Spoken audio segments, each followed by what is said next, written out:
महाराष्ट्रात आलेला पूर तर आपण पाहतोच आहे. सगळीकडे अतिवृष्टी पाहायला मिळते. अशात आता देशातलं सर्वात जास्त पावसाचं ठिकाण हे महाराष्ट्रात आलं आहे. याआधी जो रेकॉर्ड चेरापुंजीच्या नावावर होता, तो आता महाराष्ट्राच्या सातारा जिल्ह्यातल्या पाथरपुंज या गावाच्या नावावर आला आहे. पाहूया याचीच सविस्तर माहिती. याआधी देशातील सर्वाधिक पाऊस पडणारं ठिकाण होतं मेघालयमधलं चेरापुंजी. मागील काही वर्षांपासून महाराष्ट्राच्या साताऱ्यातील एका गावात जास्तच पावसाची नोंद होऊ लागली आहे. यावर्षी जून ते ऑगस्ट दरम्यान या भागात झालेल्या पावसामुळे आता सातारा जिल्ह्यातलं निसर्गाच्या सानिध्यात असणारं हे पाथरपुंज गाव देशातलं सर्वात जास्त पाऊस पडणारं ठिकाण झालं आहे. गावची लोकसंख्या आहे जवळपास 300 ते 350.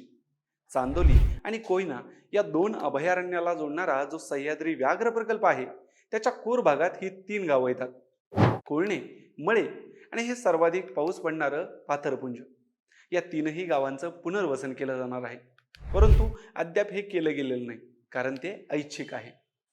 गावातील लोक त्यांचे पूर्वज या भागात किती पाऊस व्हायचा याचे किस्से सांगतात आणि मेलो तरी चालेल, पण आमचा जन्म इथे झाला, त्यामुळे हे गाव सोडायचं नाही अशी इच्छा व्यक्त करतात.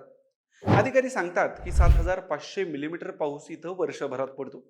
2019 मध्ये तर 9500 ते 9900 मिलीमीटर पर्यंत पाऊस या भागात पडला. तेव्हापासूनच इथलं पर्जन्यमान वाढलं आणि हे देशातलं रेकॉर्ड झालं आहे.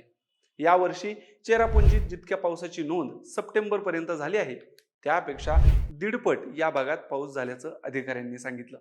मंडळी, तुमच्या भागात पण यावेळी मुसळधार पाऊस झाला का? कमेंट करून सांगा. आणि देशात सगळ्यात जास्त पाऊस असणाऱ्या साताऱ्यातल्या तुमच्या मित्राला ही रील नक्की शेअर करा. धन्यवाद.